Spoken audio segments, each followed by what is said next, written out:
se sulle antaa 30. Seuraava joukko on sitten Vihreä. Vihreä, siellä on jäljellä enää.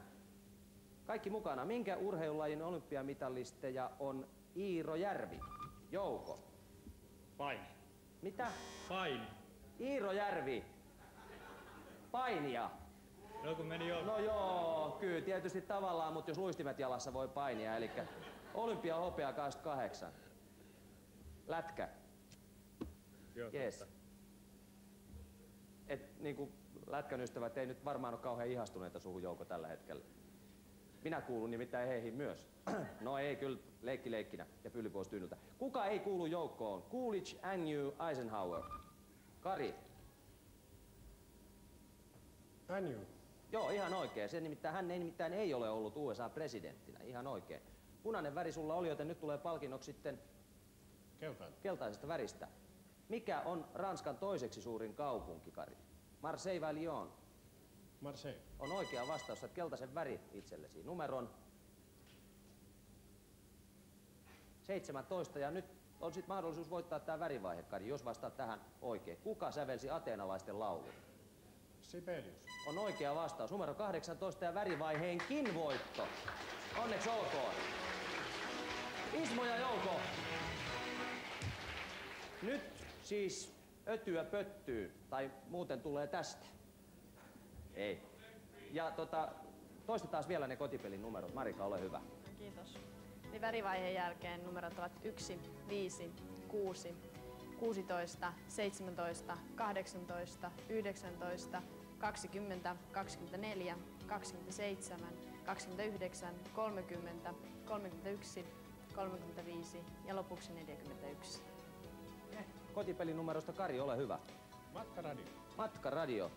Stereo, nauhuri, siellä on kaikkea mahdollista muutakin. Eli se on sinun. Ole hyvä. Kiitos. Me mennään tauolle. Ja tauon jälkeen katsotaan sitten, kuka tämän kisan voittaa.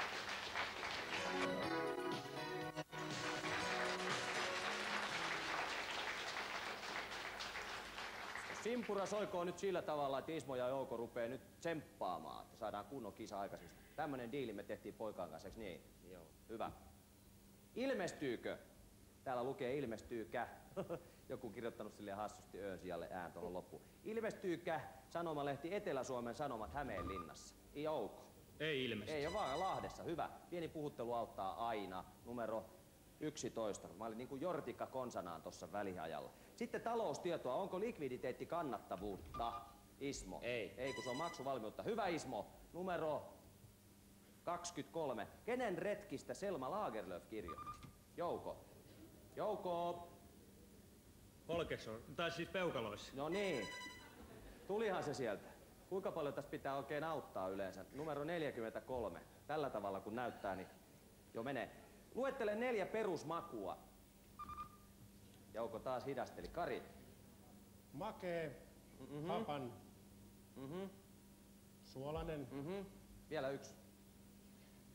Tämmönen tulee, kun sitä panee suuhun. kitkerä. Hyväksytäänkö? Hyväksytään. Se on nyt tää karvas.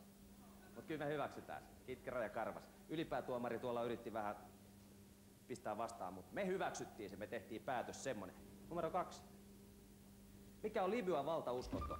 Jouko. Islamin. On oikea vastaus. Hyvä. Numero 26. Minkä urheilulajin taitajana Carl Brew tunnetaan? Brewer. Jääkiekko. Joo, pelaaja-valmentaja HIFKissä. HIFKin suuruuden aikoina numero 34. Niistä ajoista onkin sitten jo kaiken näköistä tapahtunut. Onko ameba käärme? Ismo? Ei. Ei, kun se on alkuelää. Hyvä. Numero 40. Lyhenne Geheim Staatspolizei. Ismo? Geheim Staatspolizei. Liittyy historiaan. KGB. Ei, kun Gestapo. Ei siinä ollut mun mielestä yhtään venäjänkielistä sanaa. Mitä geriatria on? Liittyy lääketieteeseen.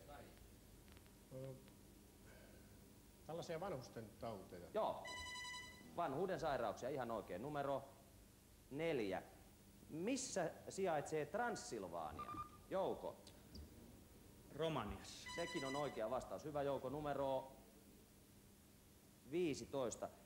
Minkälainen otus oli Phoenix? Jouko. Phoenix oli. Niin, Phoenix. Lintu. Joo, kyllä, joka nousi tuhkasta. Numero 45 se oli. Kyllä. Hyvä Jouko. Hyökättiinkö, kun sotaoperaatio oli Barbarossa, niin hyökättiinkö silloin Neuvostoliittoa, Italiaa vai Ranskaa? Jouko. Neuvostoliitto. Kyllä, Hitlerin hyökkäys Neuvostoliittoon. Numero 13 ja kello ilmoitti, että tietokone pisti nyt pelin poikki. Ja näin ollen Marika lukee sitten vielä, siis kotipeli poikki. Eli Marika lukee nyt vielä kotipelin numerot, ole hyvä. Vielä kerran kotipelinumerot.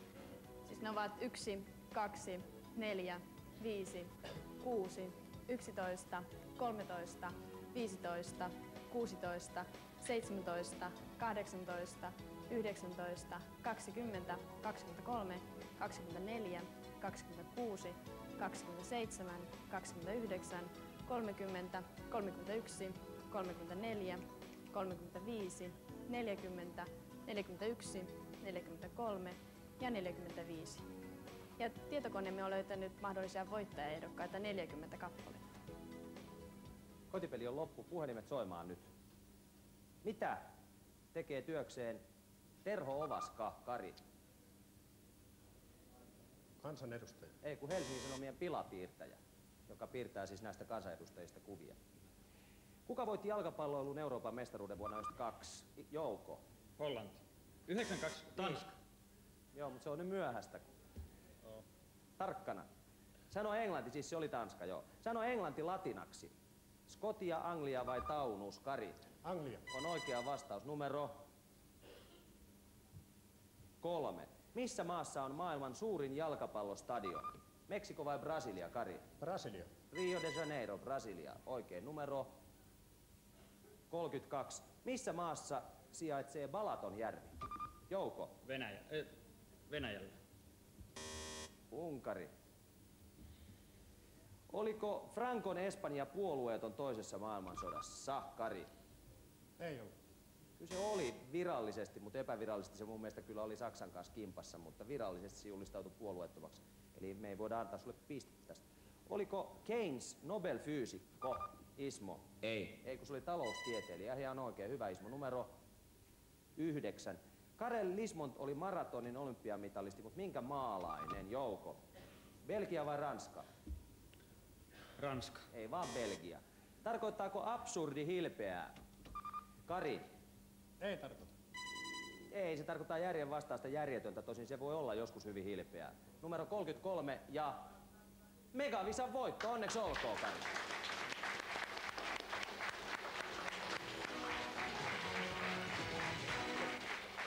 Tästä voi sanoa vain sen, että tämä nyt ei ollut absurdia, että Kari voitti. Tämä oli ihan järjen mukaista. Marika, ole hyvä.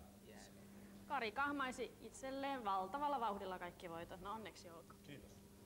Toivottavasti nämä Megavisapelit sitten vähän lohduttavat. Ole hyvä. Ole hyvä. Räpylää tuli Karille 1000 markan verran ja palkintoon olisi vielä valittava sitten. Lahjakortti. Aurinkoinen matkalahjakortti on Karin. Ole hyvä. Hetken kuluttua katsotaan, kuinka Karin käy sitten tässä megabonuksessa. Paha paikka. Paha paikka. Jäi.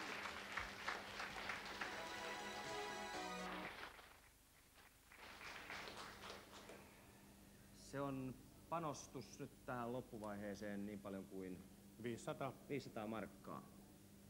Siinä tapauksessa minä toivotan nyt sinulle heti jo kättelysonneen, mutta mennään nyt. Tiedätkö muuten, minne sä meinaat lähteä sillä? Ei harmaan aavistus. Ei vielä? Ei. Onko täällä kannustajajoukko? Ei oo. Onko Ei päätöksentekijä mukana? Ei, jos on kotona.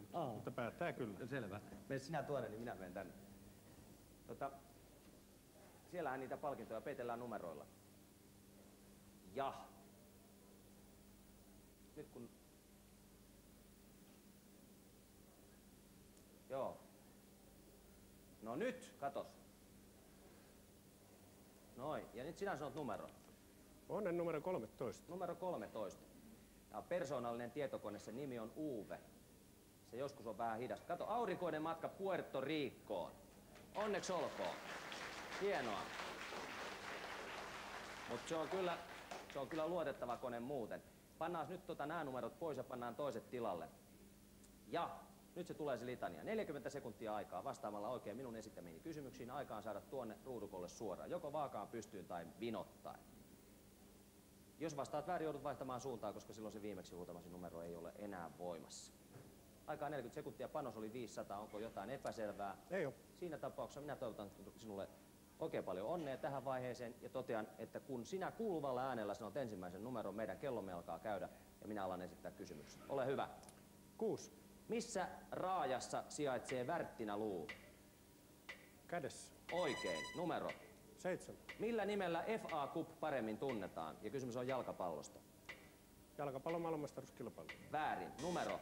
10. Kenen hittikappale oli Nuori rakkaus? Somerjoki vai Kansa? Somerjoki. Oikein. 14. Marne on maantiedettä. Onko se joki vai maakunta? Maakunta. Väärin. Numero. 11. Minkä puolueiden kansanedustajana Veikko Vennamo on toiminut? SMP ja Joo, oikein. Numero. 12. Ketkä esiintyivät Tällissä? Heikki ja... Leo Lastomäki. Oikein. Numero. 9. Missä kaupungissa Carnegie Hall on? Saat vastata. New York vai Lontoo? Lontoo. Väärin! Se on nimittäin New Yorkissa. Äs! Harmin paikka. Nyt muakin harmittaa. Niin moi. No, Ei paljon. mut 3 palkintoa kuitenkin. Kyllä. Ja reissuja jäi 500 vielä rällättäväksi, mutta sitä ei kerrota kotijoukoille. Ei. Just. Rakkaat ihmiset, oli hauska nähdä teidät täällä Isabella-laivalla. Ja rakkaat ihmiset siellä kotona, teidänkin seurassanne oli oikein mukavaa. Ja näin ollen eipä mitään muuta kuin nähdään toisiamme. Ja kun nähdään, niin vaikkapa vähän halaillaan ja taputellaan ja kosketellaan, eikö niin?